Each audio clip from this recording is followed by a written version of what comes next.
Welcome to Decades of Horror, the 1980s. He was here before Christ, before civilization. He was king here. Rawhead.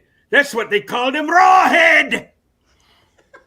This is episode 190, recorded September 15th, 2021. Gruesome Magazine. I am your host, Jeff Mohr. They did. They did call him Rawhead. Yeah, they did. With The a king. Scottish accent, apparently. But they were supposed to be in Ireland. I was rereading this story, and I just Barker Just a keeps calling stone's throw him king. away. Yeah. All right. I'm your host, Jeff Mohr. This podcast is about horror films released between 1980 and 1989. Each episode, my co-hosts Bill Mulligan, Chris Cleveland, and Chad Hunt, and I will tackle another classic or not so classic film from this radical, gory, influential, and gruesome decade. On this podcast, we start off with some basic details of the film we're going to talk about, do some first impressions, and then just kind of wander down the street from bush to bush, discussing whatever we run into. Joining me this week is Crystal Cleveland, the living dead girl and co-host of the Gruesome Magazine podcast. Crystal, how you doing? I'm wonderful. And I like your great. background. Like your lamp, yeah. Oh yeah, it's since I've moved everything. So these are just like, obviously it's a candelabra with the different colored. I don't know. I'm gonna try It's to figure cool. it out. Try to put something. I'm not there yet. I don't know. Yeah. I'm lazy. Yeah. I noticed Elsa wasn't there. Oh yeah, she's right there though. I was thinking of moving them. Yeah, here I am. It's just my hallway.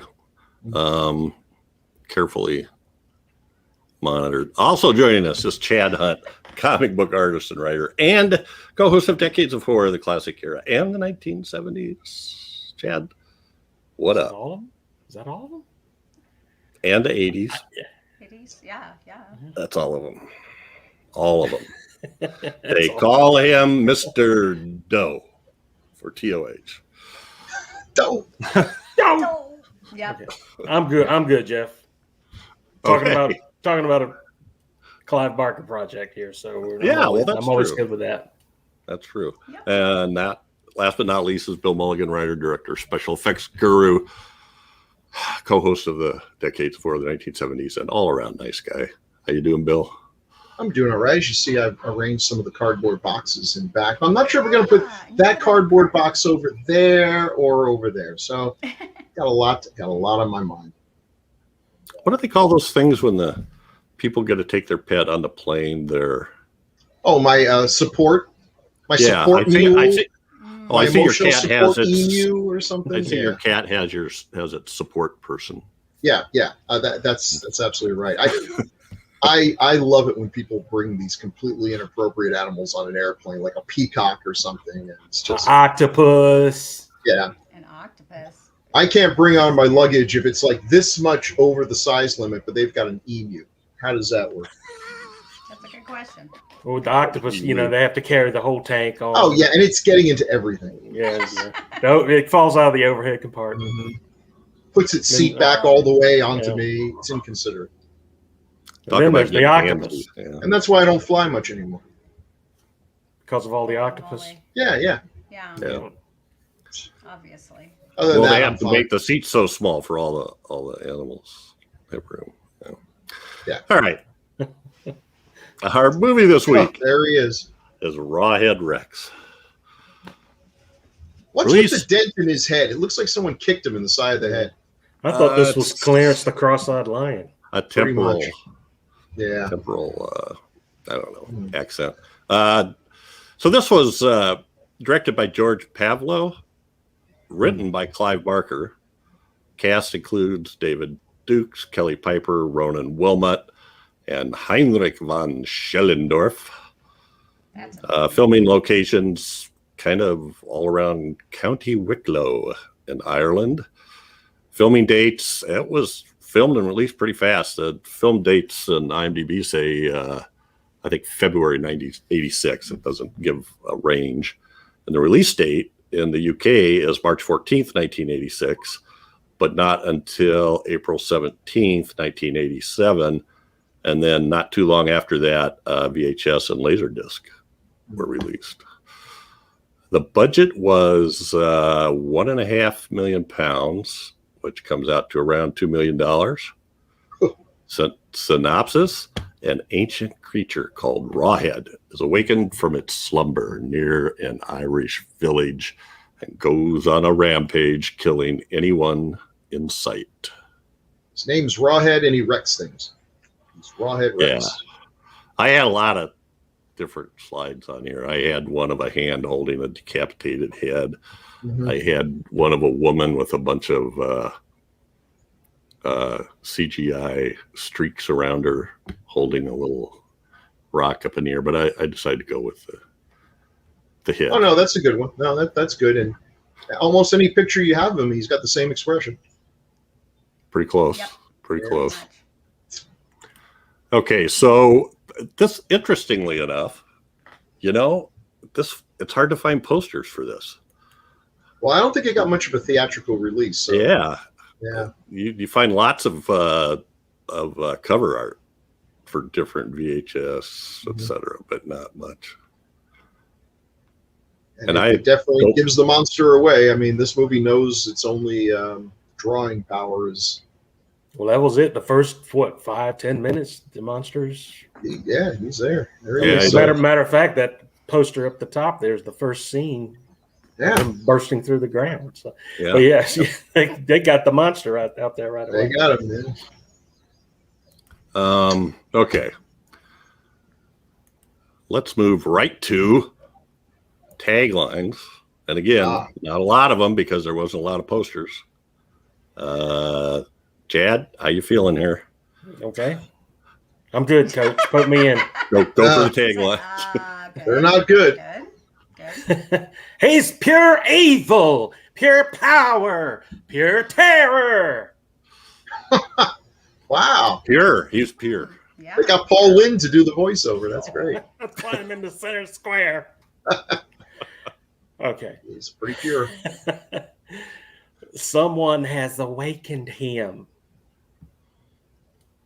Oh, Okay. okay. Well, I guess that's bad. Sleeping Rawhead's Lie, I guess. That could be any one of Woody Allen's movies. Right. Ha.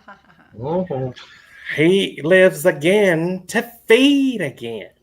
Well, that's me. That's at least one too many agains. Yeah. 3 too many pures. Yeah. He feeds to live again. I don't know. These really feel like there's a box of taglines, and they just reach in and grab them. Yeah. If they can't come up with anything else. Sometimes. Fishbowl. All right. Another Well, fishbowl. let's get right at it here. We've got first impressions, and this one's Chad's pick, so we're going to let him go first. What did you first see this in? Well, my first impression was of Declan O'Brien at the start of the show. Yeah, Declan O'Brien. I'm trying here. My talent's wasted here, I tell you. Nah, someone's wasted. My first impression, I was a huge Clive Barker fan, and heard this movie was being made. I read it somewhere in a magazine, and I was a huge fan of the story of Rawhead Rex, and so went to see it at the movie theater when it came out. Wow. Yeah. A little place called Searstown in Florida, Fort Pierce, Florida. Showed it. It was sort of, they showed little artsy type movies, and this is far from what I'd call art, but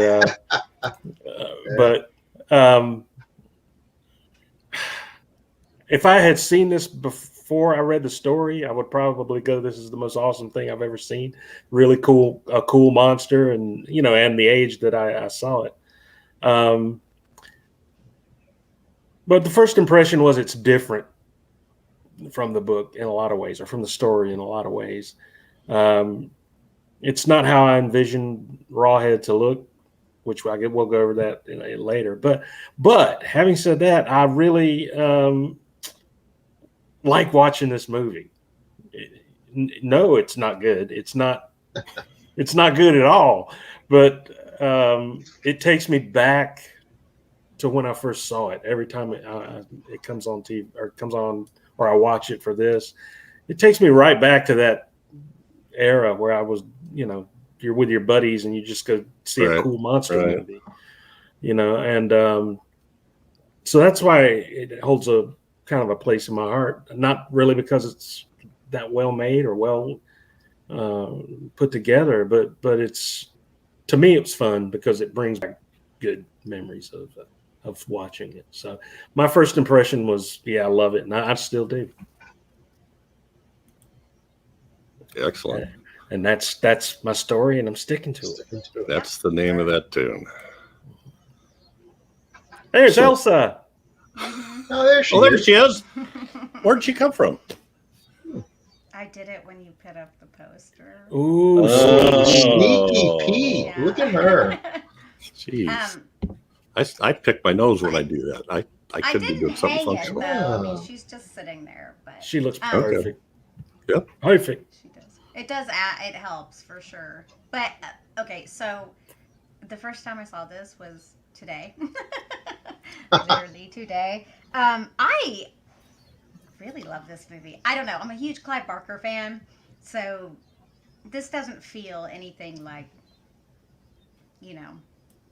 some of his other movies. But I will say that there's a ton of movies from the 80s that have such silly, non-existent stories, and this does have a story, and it does make sense, and you can kind of see what's going on. And actually, the lead actor, he plays it very straight and very seriously, and I think he did a great job. So I don't know. I liked the monster. I liked the little glowing eyes. I would have liked it more had it been the way the monster intended. I think it would have made more sense at the end. It's kind of a sad story in a way. I mean, poor boy. They made some poor choices, but I was like, really, why would you stop to go to the bathroom on the side of the road and like walk completely away? And have him run like 50 feet off the No one does road. that. Like, I remember in England, I had to do that when we went on a tour. That was embarrassing. Tour bus of all these people I didn't know, but I went right near the bus. Like, who's gonna walk away and like, no? See, we're boys. We pee anywhere. Yeah. On the bus. Yeah. Fair. Yeah. In a cup. But, I don't know. I think the movie was pretty well made. Some of the scenery was really nice. I don't know if it was just, we watched it on Shudder, and I thought it looked really good, actually.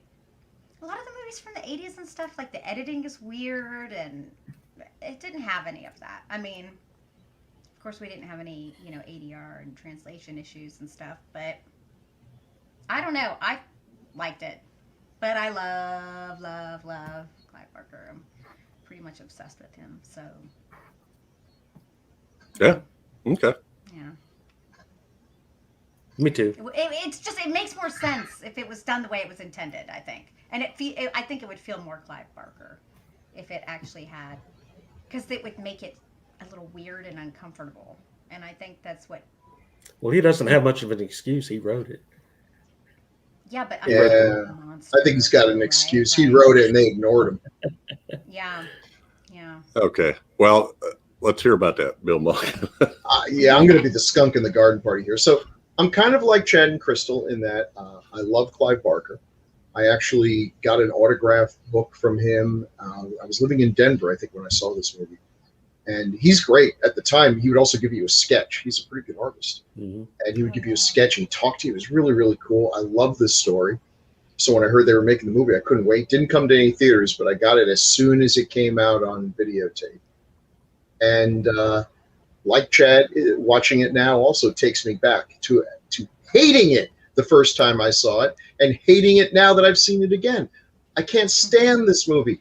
maybe if I hadn't read the book, maybe if I hadn't read the story, my expectations would have been sufficiently low.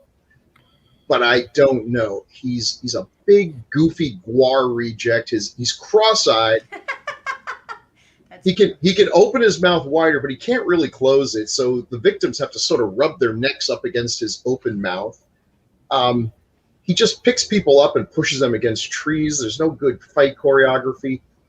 He just lumbers around and kills things. There's all kinds of potential here, but I never got the sense that he was any kind of great demigod or anything. Just a big foam rubbery jerk. And I was surprised they killed the kid. That was kind of gutsy. Yeah.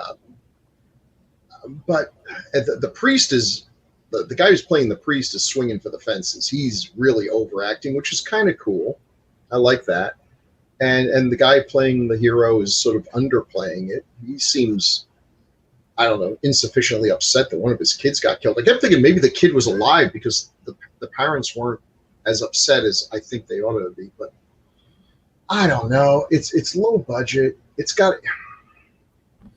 I think the monster would have been better not shown as much as they show it, because they really, like you say, it's in the first 5 minutes, and he's up front and center. I think this would have benefited for some of that. Let's film him in the shadows, and the stuff with him being kind of pagan versus Christian had potential, but why he's able to take over some people and not others, I don't know. I just think this is such a miss. Clive Barker, I guess, is just hard to adapt, except for Hellraiser. Nightbreed is my favorite, easily. Yeah, I've got to watch Nightbreed again. I remember being I have a signed poster that he really. Signed when we went. I remember being a little disappointed with Nightbreed because, again, I expected so much from it, and it's very close to the book, though. But I think I have to watch the unedited version, the version that he's happier with, because it did feel like the version I saw was kind of clipped for time and a lot of stuff got lost. But this, I can't believe he wrote the script for this. I think he wrote the script. I thought I saw somewhere that he said he wrote the script and then he was waiting for them to call up and ask him for advice while they're shooting it. And they basically just did the usual thing for a screenwriter. They bought it and they never told him where it was shooting. He wasn't invited to the premiere, and just screw off, monkey boy. This guy and this director made 2 Clive Barker movies, so he recognized that there was some talent here. I just don't think he had the chops to pull it off. I'm not a fan of the movie. I can see, and I love monsters. You know me, I love monsters even with the zippers on their back, but I think I just went into this one expecting so much from being based on a Clive Barker story, and what I got was just another monster on the loose. But I think I'm in the minority here. Well, all the reasons that you mentioned you hate it is the reasons I love it. So and that's the magic of movies. That is cool. I still love you, Bill. Yeah, thank you. I love you too. Well, I think that's I think kind of hit on the main point for me is Barker's writing has a definite feel and tone to it, and I'm not getting that out of this movie. It doesn't. I don't know how to explain it, but I went back and started rereading the story today, and wow, the atmosphere and the descriptions that he used are so good. And this, and I wonder too. I really wonder how close this was to his script. Although he did say he was very disappointed with the monster. Yeah. And they admitted that they didn't give him much time for that monster to make the monster. I thought David, I loved who was Ronan Wilmott as Declan O'Brien. I thought he was great. And whenever somebody got taken over by the king or Rawhead, I thought it was kind of cool. But the father, I don't know, he got worked up, but it kind of translated him how many different policemen can I tell to F off when they don't let me do what I want to? Which is, what are you going to do? I guess. So he was out trying to get somewhere with it. But you're right. There was a lot of places where I kept thinking, "Oh, don't do that." His wife sees the. I still don't know. Was that the Scarecrow or was that Rawhead in the field? And they stop and back up, and I'm going, "No, Yeah, why? I know. Don't back up." And then there's no scenario where this works out. Yeah. So you got to stop and pee in the ditch. Just get out of the car and pee. Yeah, I mean, why do you have to go like 50 feet down behind a bush where I can't see her anymore? But also, what mom would say? Oh, she's okay by herself. What? Yeah, really. Right. Where there's cars driving by? No. Mm-mm. This woman was fated to lose a child. She was pretty little. So, but I don't know. And it was a little, some of the lines that were drawn or connections that we were supposed to get, like to the church and that, were pretty tenuous, and they didn't really explain them. You were just supposed to get it, I guess. Like, I still didn't quite get that light shining through the stained glass window. Was that supposed to do something to you? And then if you put your hand on the middle of that altar, it sunk down in. Now later they take it off and you see what's there, but how could they be using that and not know? Yeah. I don't know. So the first time they put their hand on it? Yeah. You don't put those cloths over the altar and just leave them there for like decades. They get changed a lot. So I don't know. I know I'm being too picky about it. I sort of dug the creature, and I liked crashing into the. I mean, he's just like wreaking havoc to start with. He kills the guy who's trying to topple the pagan stone. Like, oh, this is, you now decide to do that, and you don't see the little pedestal at the bottom showing the guy all crunched up underneath there. But and also, he couldn't have just like found this giant dick stone in the middle of his field. I mean, it's had to have been there for hundreds of generations. I believe the term is dick rock. What it is. It suddenly got a Stonehenge boner. It just rose up out. So what? It's been there forever, and he just got a wild hair up his ass. And today's the day I'm going to ruin my transmission trying to take down this. Well, he's this probably archaeological masterpiece that He's probably upset because his wife just stands there and stares out the kitchen window at the field out there. I mean, this is like the opening. Yeah, this is like the opening of Blood on Satan's Claw, but at least that guy, he's plowing the field like a good farmer, comes across, a skull with a worm on its eye. Okay, that happens. But this is literally, this stone had to have been there forever. I don't know. We just happened to be there the day he finally said, I'm tired of drunkenly stumbling into that stone every Wednesday, so we're going to take it down. Are you with me? And that's what happens. That's what happens. And I didn't. So he gets taken out. Then it goes over to the neighbor's barn, and the neighbor's wife notices the barn door's open. So he goes out to check on that, and we see it's all ripped apart, the latch, and he gets taken out. And then the pregnant wife doesn't get taken out, but she gets taken over apparently, although we never see her again. No.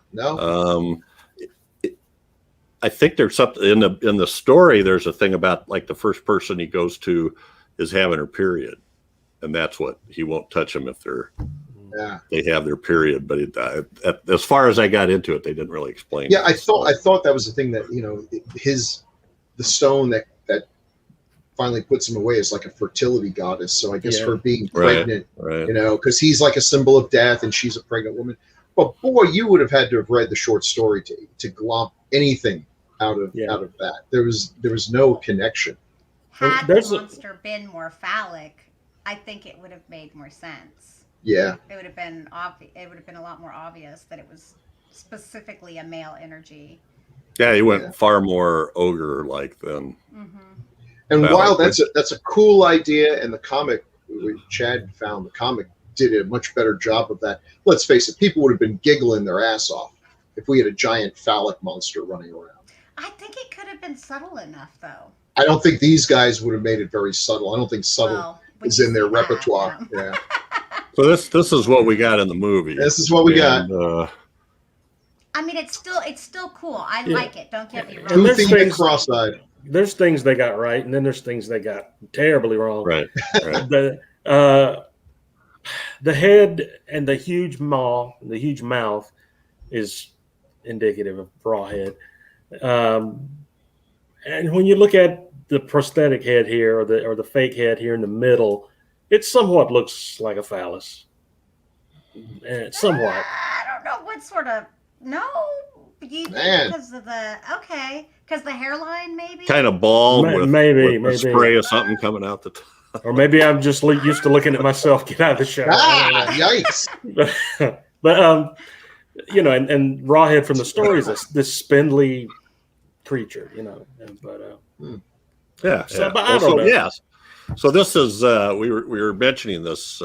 Chad pulled up this. I think it was an Eclipse graphic novel. yeah, And this was Eclipse adapted Comics. by Eclipse Comics. Yeah. Adapted by Steve Niles with art by Les Edwards and Hector Gomez. But that looks phallic. Right. Yeah. And that actually fits. If you read the description in the story, it describes it as having this head like a harvest moon and eyes like wounds and little wet slits for his nose and a mouth so wide it almost looks like two heads when he opens it, and it's a pretty good interpretation that of would the. have been awesome. Yeah. I would have been happier if Pumpkinhead had been there, but anything other than this guy, who's just it's so obviously a guy in a suit. Now I realize, of course, it's going to be a guy in a suit. We're not going to be able to actually bring ancient pagan demigods to life, but this guy needed to be in the shadows. why not? Lots of shadows. I do. But did think they that try? would Did make they it even try? spookier and scarier for sure. I do have to admit, when he's trying to hypnotize somebody and they do the face close up on him, I'm like, is he looking at you or is he looking at me? He's looking at everyone. He's cross-eyed. He's like a chameleon. One eye's going hinky like this. That's right. It's like the If he killed me, I'd giggle. The last thing I would do is, hold their guns. yeah. Like that. Who are you pointing at? I don't know.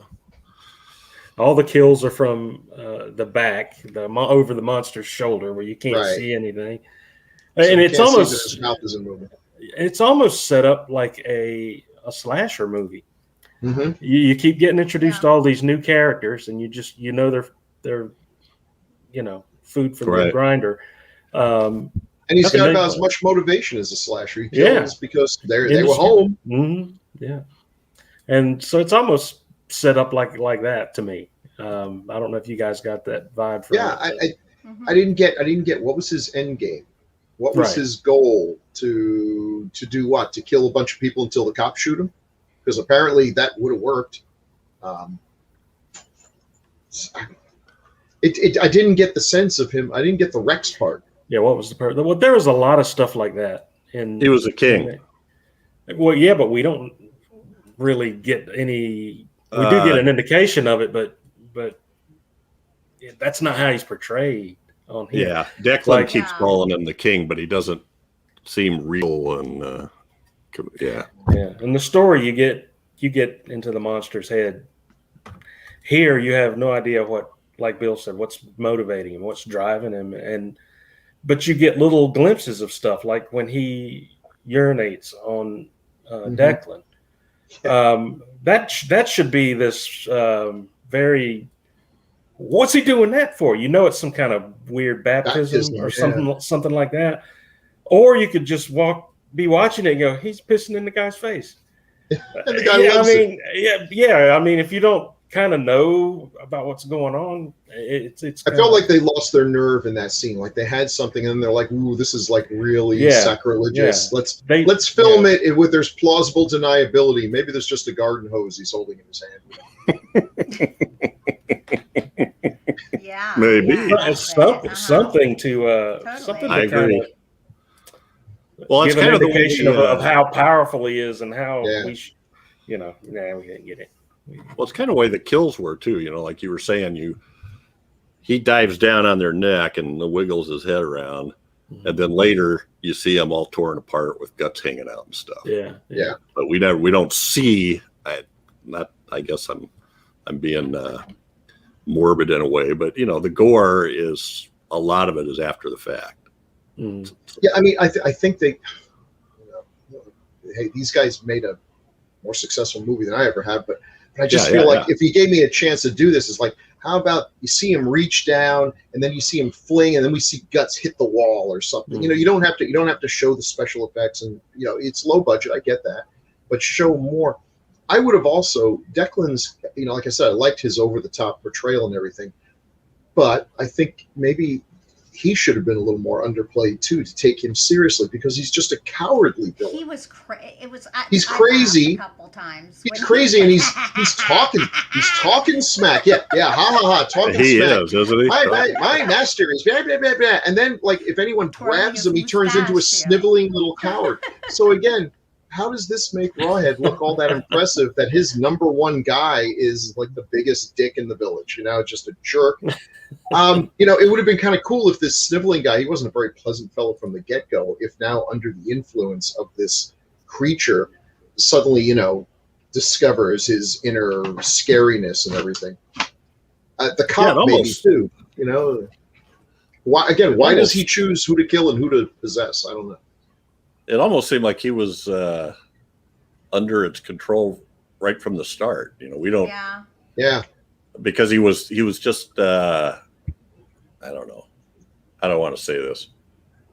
He was just annoying. When David Duke's character walks in, Howard Hallenbeck walks in and asks him about where's these names. Yeah, he's where's Reverend Coot. It's almost like he was just made up to give that little bit of exposition. Yeah. At the one scene, and that. Yeah. Well, he's in the Verger. The Verger is in the story, and I will admit I was going to look that up. I don't really know what a Verger is.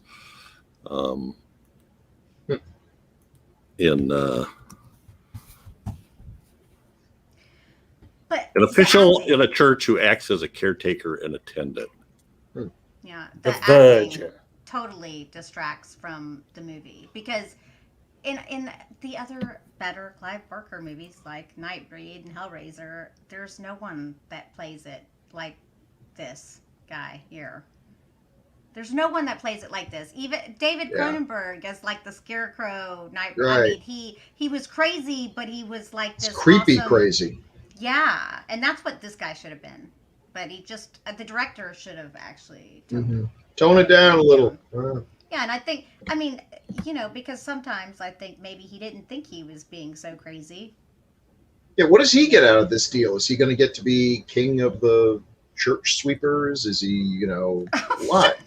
He's got a thing for getting peed on. That's probably what. Yeah.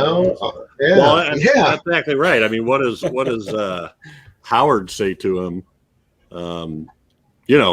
What do you think's going to happen to you when he's done with you? Did I get to join him? I'll be dead. It'll be great. He doesn't. Okay. Just not a lot of logic to it. Okay. Talk special so we got effects. this stuff at the end. Yeah. This gave me a Children of the Corn flashback. Manitou ending. I was thinking Warlock too. Yeah. And they used it a lot. I mean, that's a long sequence of the fuzzy lights going through. So somebody got After Effects for Christmas and decided they were going to have some fun. I don't know what they used back then, actually. Yeah. Well, you mentioned this director, Bill George. Yeah. Pavlou. He's only got 4 credits. And 2 of them are Clive Barker movies. Yeah, is it Underworld was the other one? Yeah. Which most people, I haven't seen it, but most Clive Barker fans say it's the worst Clive Barker adaptation. So he's got that going for him.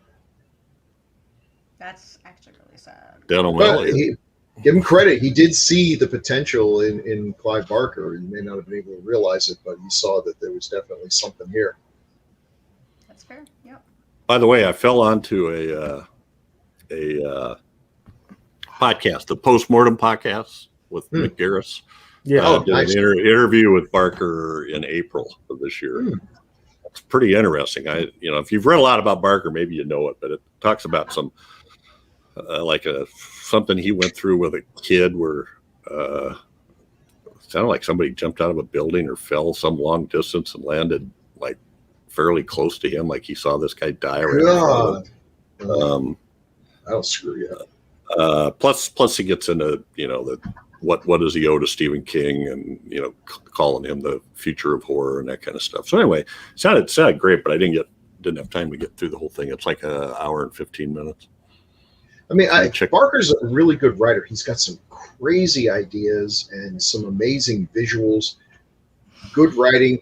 I think the reason he never became the next Stephen King, and I mean, we don't have to have a next Stephen King. We still got the old one. But I always found his characters to be a little chilly, not quite as engaging as King's characters. King drew his characters broadly, but you felt that you knew them as people, that they were real people. And then here's another cat. And Barker's more almost. I almost think of Clive Barker as kind of like Stanley Kubrick, where I always felt a little bit apart from the characters on the screen, as much as I admire what both of those artists do. Yeah, I could. Opposite.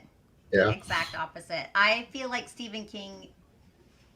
I love Stephen King. Let me just say I love Stephen King. Okay, but I feel like his characters are simplistic. They don't have a lot going on underneath the hood. And with Clive, every single one of his characters is so multidimensional, and they have.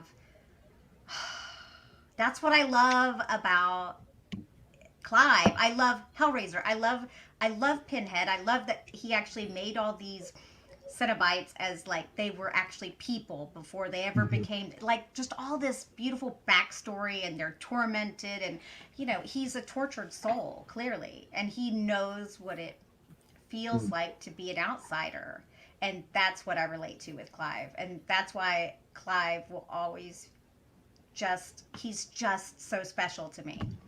I think Stephen King writes amazingly, but he writes for the masses. Well, I think a lot of what you say is true. I mean, these guys are approaching things from different angles, and maybe I'm just blowing smoke here, but I feel like Clive Barker really likes to look inside the head of the monsters, whereas Stephen King stories are more like the monsters are here, but it's the people. We're following the people that are being tormented. Well,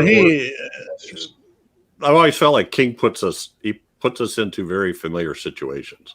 So his characters are doing stuff we all do, and they're thinking things we all think, and stuff like that. Whereas Barker, his whole setting are just, they're just out there. They're a half bubble off. It's not.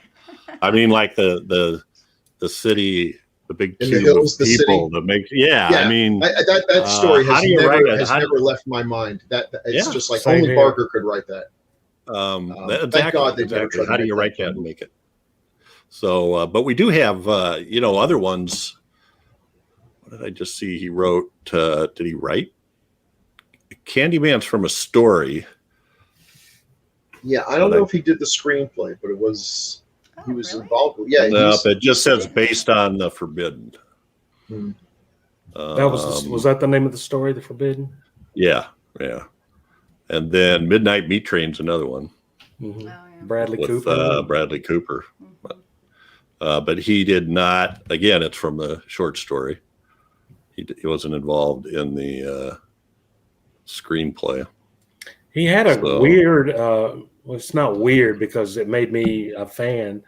A way of making the most extreme, crazy, out there things relatable to, like, the person just picking it up and reading it. There's some kind of emotional thing he can do that he can just make you tune into what he's saying, as outlandish as it might be, with a monster or some, that kind of thing. Well, then he also plays with the concept of who's the real monster. Is it the people, or is it the obvious monsters? Like, not in this story, not in this. No, in this one it's pretty obvious, yeah. But in Nightbreed, it's obviously the monsters are the most human. You know, I mean, the human is Yeah. yeah. Like, just I Well, don't know. Just so David Dukes, resonates. to me, is a recognizable face, but I have a hard time coming up with stuff that he was in. So this is one, but he died at the age of 55 from a heart attack. In the year 2000, but he managed to play a part in Rose Red. Oh yeah. Even though that didn't come out till after he died. Professor Miller. Whoa. I never saw this, but Dawson's Creek. Oh my God, yeah. I thought I recognized him from something. It was like, War and Remembrance.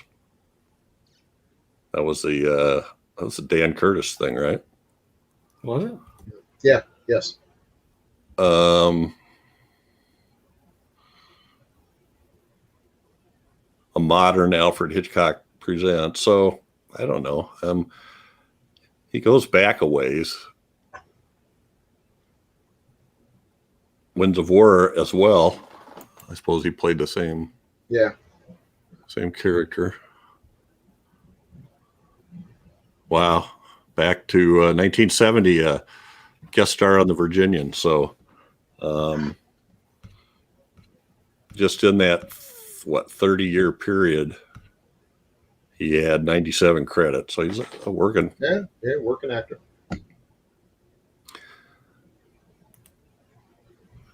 And he was okay on this. The mother is kind of strange. She's played by Kelly Piper, but that whole character just seemed weird to me. That she starts off being kind of, I don't know. Yeah. The whole thing about she'll be fine by herself. yeah, that's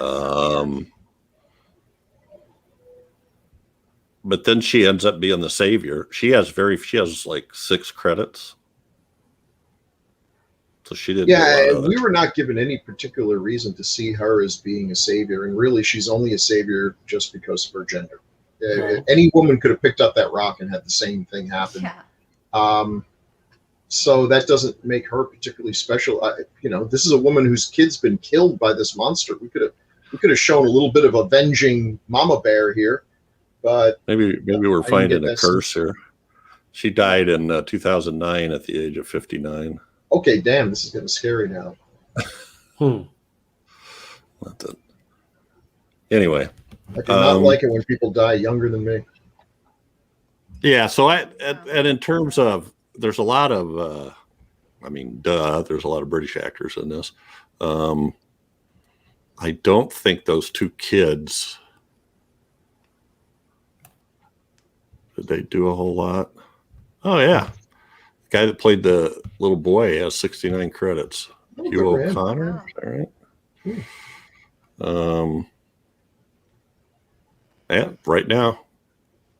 Worked in a series in 2021. The Frankenstein Chronicles in 2015. Oh, okay. Haven't seen those. But anyway, yeah. All righty. But these aren't, they're kind of recognizable, but not really. I mean, I know some of these guys are fairly well known, like Niall Toibin, who played Reverend Coot. Coot. I don't know why I think that's funny. Coot. Well, he tried to make a joke about it, but Declan was having none of it. Yeah. It's kind of like when Chad makes a joke and I just keep talking. Put in some cricket sound effects. Just don't get it. He's got like 64 credits. Niall O'Brien, the detective inspector, 55 credits. So I don't know. Still alive, looking over his shoulder. Yeah. And I don't know this guy, Heinrich von Schellendorf. Nice. This is his only credit. Wow. I'm sure it was no fun for him. The only thing I read about that was it took 2 hours to get that outfit on him every day.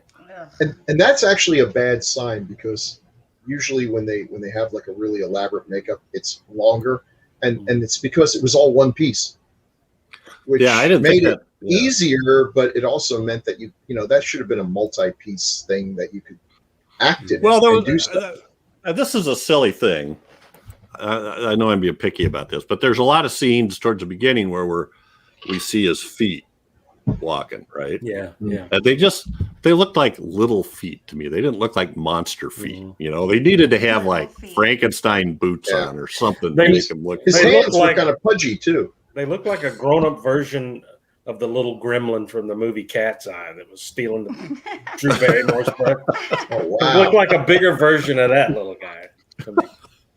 So anyway, I mean, it's there's little things in there where like you could make that stuff look menacing, just like you were talking about when Rawhead's urinating on Declan, or when you see his feet going through the thing, and it just didn't feel. Well, those were Yeah. interesting things, and they just were never elaborated on. Right. You know, Right. when I see a giant monster pissing on a guy from the church, I want to know what the reasons are. And he's you know? going, yes. Yeah. Why does he like it so much? You know, Yeah. that thing. Yeah, maybe like if it started growing hair on his head, that would have been cool. You know, just some reason. So yeah, Rawhead. The story was in volume 3 of Books of the Blood. I think we talked about that. Books of Blood has some great stories. Yeah. Yeah, I remember when that, King comes out with this quote, and all of a sudden everybody's going nuts trying to find Books of Blood. And when he did that quote, they hadn't been published in the U.S. yet. All you could get were British paperbacks, if you could find them, like a Sphere paperback or something like that. So that was a big deal when those finally came out. Oh yeah, there was a time when good quote from Stephen King. I mean, that's what sold Evil Dead too. Mm-hmm. He was the man. Stephen King will always be the master. I mean, Yeah. I think he's a good gateway drug for people into horror. Like, I'll say something else too. I recently his. read his book on writing, where he wrote Oh, about Yeah. writing, which is part autobiography and part excellent advice for writers. King? Very good stuff. Yeah, I read that. That's pretty interesting. I like his nonfiction. I like Dance Macabre a lot. That was something that helped me dig that. When I saw that he liked a lot of the movies I saw when I was a kid, then that got me digging into some of that stuff more often. So I don't know. Do we have any final comments here? We got anything else we want to say that we haven't said? I've said my piece. I had Wasn't no that bad, information Bill? about this. Had no I information. can see how about lots that. of people don't like this. I can see how people would not like this. Like, But I feel could like also it see was a missed somebody- opportunity. Yeah, I could also see somebody coming to it cold and kind of enjoying the 1980s. It did have the nice. Exactly. When you think of the others 80s movies, I mean, come on. There's so much better. I like it better than Children of the Corn. Oh, I like it better than Children. I'd go of with the that. Corn, too. I'd go with that. Ooh. But there's two cases: a Stephen King short and a Clive Barker short. But she loves Children of the Corn. So there you I go. do. I know. See. I have bad taste sometimes. All I right. don't know why. I don't know why. Yeah, Well- that's why you're friends with us. We do have some feedback, and this Oh, is we a do? really long one. Yeah. Oh boy. Uh-oh. It's from Eric Baker, who has posted quite a bit on the Facebook pages and stuff. And he sent this to Doc. And I'm going to go ahead and read this because it's because it's so friggin' long, unless somebody else wants to. All righty. So Eric Baker, it's been a while. It's been a while since I've sent something. Life's been a little busy, but hey, I'm here now. I've been catching up on all your podcasts, and I've been meaning to write something. So this is why I'm sending this as an email rather than individually. So I'm going to bounce around a bit. There's a main response that I did want to get in. This is to critique you guys, to a critique you guys got in the 80s. I think it was initially to Bloodsucking Freaks. Well, that was in the 70s. And I sort of remember the critique coming from the classic era, but we'll get into it here. Regarding censorship, I understand where that guy was coming from. However, of all the horror podcasts out there, you guys really are the last place he should be directing that critique at. I mean, your in general hands-off approach to these issues is why I have stuck with you for years. Yes, you touch on them, but you guys don't get in the pulpit and preach. I'm not naming any names, but there was another podcast I used to listen to a few years back before I found your podcast. They were cool, but then they had a personnel change. After that, their balance was changed. I was no longer listening to a podcast, but listening to an hour-long morality lesson. That's not why I listen to podcasts.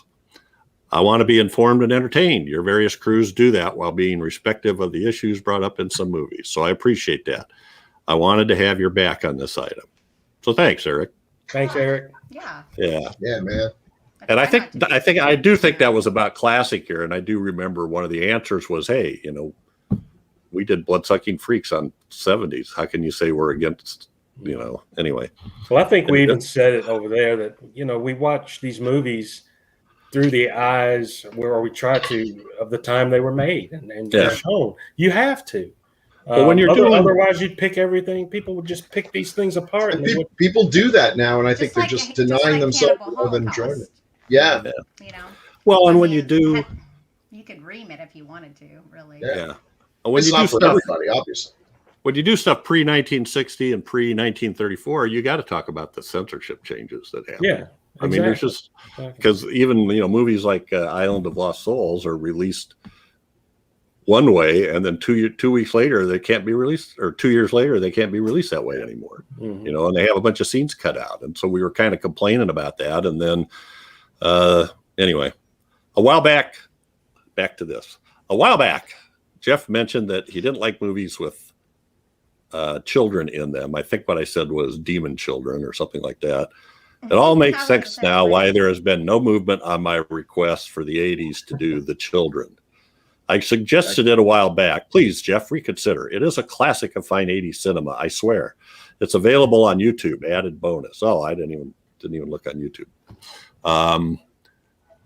So, yes, and I'll wait till the end of the show and see what our next film is going to be. What could it be? But we don't not pick stuff because of the corn. So you do. Hello. Hello. Is that someone's phone? Yeah, someone's trying to sell me something. Oh. I don't know this number. I don't know you. He's like, hello, Laverne. Laverne. You there, Laverne? Yeah, the reason I didn't pick it when he suggested it is because I couldn't find it somewhere. You know, so. If you usually do the volume button, it'll stop the sound. Yeah, there's ways to do that. Yeah. Besides letting it play. Just wait them out. Just wait them out. You do know that, y'all. Okay.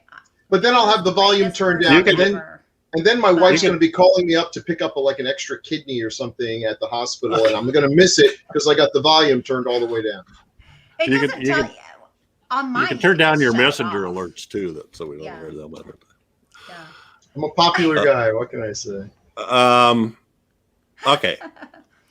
So that was the children. One more while I'm at it. Halloween 2. I don't care how badly Carpenter was dragged kicking and screaming into it. I don't care how much he hates it. That movie is easily in my all-time top 10. Yeah. So that's something to consider. I'm good with that one. Yep. And I'm not sure. Is that 80s or is that 70s? It's the 80s. 80s. It is 80s. I feel like it's 80s. I'd do that. Sure. I have to disagree that The Church, he's going way back now, was a mess of a movie. I totally understood what was going on. They were trapped in a dreamlike bubble of evil. So Argento just took liberties. Well, but that was Suave. Michael. Yeah, Suave. yeah. Did Argento write it or produce it? Maybe. See, I agree with him, but I happen to think Trapped in a Dreamlike Bubble of Evil is a mess of a movie. But that's not necessarily a bad thing. It's those dreamlike, and I love some of those Argento movies like Inferno and Suspiria. Yeah, Argento was one of the writers. Yeah. Okay. But that's cool. I like it. Yeah. Yeah. I'd watch it again over Rawhead Rex. Kind of weird is, when I hear this, it makes me wonder how we came off because I liked The Church. I picked The Church because I liked it. I like The Church. And I think we did talk about it being kind of hard to figure out and made some comments about inconsistency. There was a lot of talk about it. It does have a dreamy quality and a lot of it, and that's not a bad thing. I mean, some movies you like, but they make you wonder some things, and you ask questions, and it's not that you dislike them. And then there's Rawhead Rex. So we often do pick apart these movies, but it's not always out of a dislike for them. Sometimes. And then let's see, where does he? I lost my place now. Argento took some liberties. That priest in the final act was present earlier in the movie, albeit briefly. I actually found the movie rather enjoyable. Yeah, me too. Yeah, me too. I do. I know the priest was at the beginning, but he just kind of disappears. Yeah. But that's okay. That's okay. And lastly, while I haven't posted yet on YouTube, I was one of your first subscribers. If you see someone reply as evil, that's me. We just got one of those. Nice. Well, thank you for being one of our first subscribers. That's pretty cool.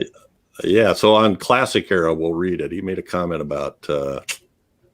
I don't remember what movie it was. I want to say Plan 9. Oh, yes, I do remember what it was. I got to ask Bill this question. Bill, okay. Do you know who John Holmes was?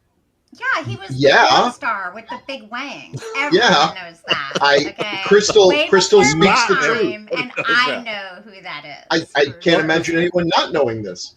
Yes. And as I've never it turns seen out, one. as it turns out, say that. Ed Wood directed some porn shorts in the 70s. Yes, he did. That starred John Holmes, and they were called like Big John Part 1 and 2. And I said, gee, Big John, I wonder who that stars. And I got blank faces, and I said, John Holmes. And then all I got was, I guess we're just not into 70s porn. You know? I knew who John Holmes was. Okay. Okay. I knew who he was. Like, You're just giving me a hard time. Way before my time. The only thing I said, I am so not into 70s porn. You did. You did. That's what okay. So John Holmes, like what, Linda Lovelace and Throat. You should know, even if I've never seen any of that stuff and it's before my time, they're like icons. Yeah, like Deep Throat because of obviously Watergate, but still, you still should know that connection. Linda Lovelace. This is feeling like the classic era, isn't it, Chad? Yeah, a little bit. Yeah. So anyway, I'm not as funny here. John Holmes was the inspiration for the movie Boogie Nights. So that's it. Yes. Yeah. Thank you, Bill. So yes. Eric, tune in here, folks, for all your pornographic needs. That's right. And information. Eric commented on Plan 9 from Outer Space. Jeff, I totally know who John Holmes is. So I'll have to, we'll read that when we get to Classic Era here again. Because once you see my profile pic on YouTube, you'll get the reference. I'll eventually get to watch a few of those. I am just more of a podcast guy since I listen at work. Totally understandable. That's why we still do the audios. So keep up the great work, says Eric M. Baker, and appreciate it, Eric. Good to hear from you. Works at, because you think, these people could be in a nuclear power plant, and they're the ones making the rods go into the core, and instead they're arguing with us on the podcast. Like, he said what about Rawhead Rex? And John Holmes. John Holmes. Next thing you know, it's Chernobyl too. That would be fun. Yeah. Well, I used to listen to podcasts all the time because part of my job was driving around the state to client companies. So, I like listening when I drive. It keeps me. I loved it when H&R had a 2-hour episode because it would kill a lot of time and keep me entertained. Okay, so that's it for this episode. But every 2 weeks we'll be focusing on a specific film released between 1980 and 1989. Next up, we'll tackle one chosen by Jeff called "The Children." What a shock! Thank you, Eric, for bringing that up. From 1980. Make sure you join us for that one. And I hear it's available on YouTube. Okay, yeah. And don't forget to subscribe to the Gruesome Magazine YouTube channel. Subscribe, share, comment, share, alerts. Ring the bell. Tell us if you know John Holmes or don't. Yeah. It's a new decades of horror. If you don't, you're probably a better person than us. Than I am, for sure. Probably why Daphne didn't know who it was. Daphne and Whitney. She's such an elf. She is. They are. So leave us comments. We love comments. We'll read them unless we get too many, but or you can send feedback to feedback@gruesomemagazine.com. Facebook. Yay. All right. Catch us again here in 2 weeks for another great horror movie of the 1980s, as only decades of horror can do it. Say goodbye. And thank you, guys. Thank you so much. Oh, thanks for having us. But of course. Say good night. Bye, everybody. Good night.